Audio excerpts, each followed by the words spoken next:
looking to Bob at the back. Am I allowed a question or two? Thank you. And the microphones? Thank you very much. And may I invite questions to our panelists?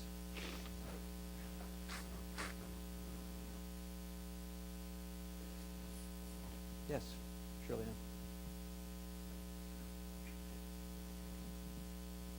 Thank you. I'm Shirley Ann George of the Canadian Chamber of Commerce. It's a very interesting proposal that you put on the table. I guess my question is it even possible in the process of the WTO to introduce something of that kind of major step forward at this point in the process?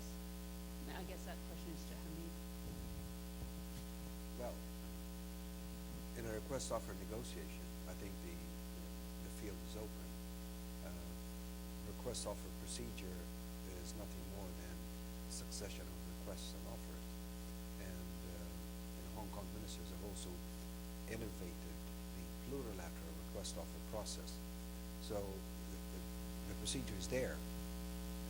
What is needed is the political will to be mobilized and the approach to be taken and the proposal to be put on the table, and then it will be negotiated as a serious proposition.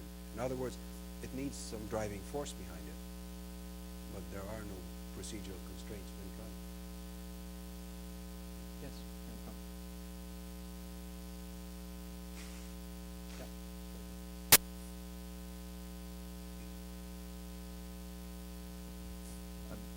I'm Alex Long, representing Hong Kong CSI. One response to the comments on lock-in. There are so many FTAs now around by different bilateral discussions in the world.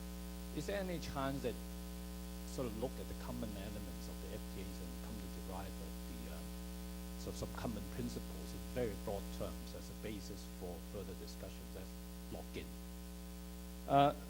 The institutional arrangements. Actually, I was reading the G20 commitments with some interest, because when they come to talk about financial, it's all, after World Bank, IMF, and that sort of institution, the WTO is not mentioned at all.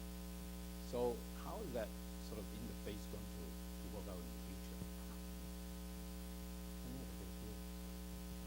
Well, the first part of your question regarding the lock-in mechanism in FTAs, I said in my first introduction that I was going to mention PDAs as one of the forms of negotiations and what they have delivered.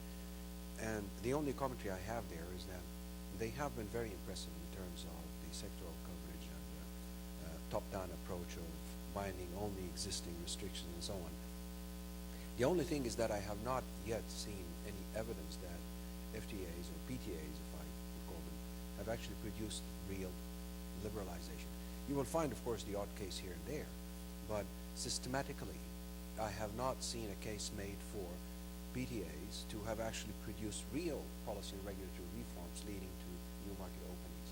So I'm not quite sure about, we do have the lock-in mechanism within the legal framework of the GATS.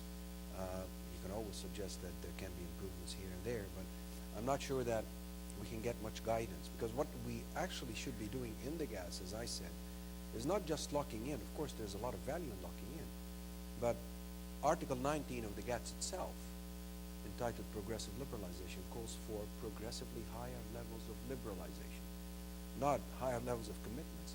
And the same objective has been carried over in the guidelines and procedures for the negotiations, repeated by ministers every time they meet.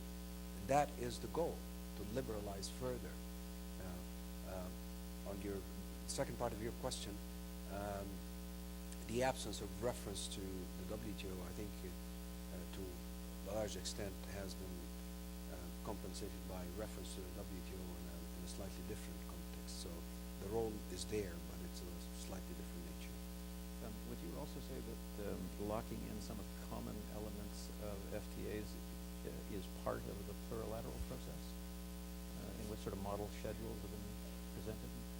Well, you can, because recent research by the World Bank, and I think Aditya can speak to that, have shown that the level of bindings in FTAs is substantially higher than what we have in the WTO, which of course is logical because this is how FTAs are justified legally under the rules of the WTO.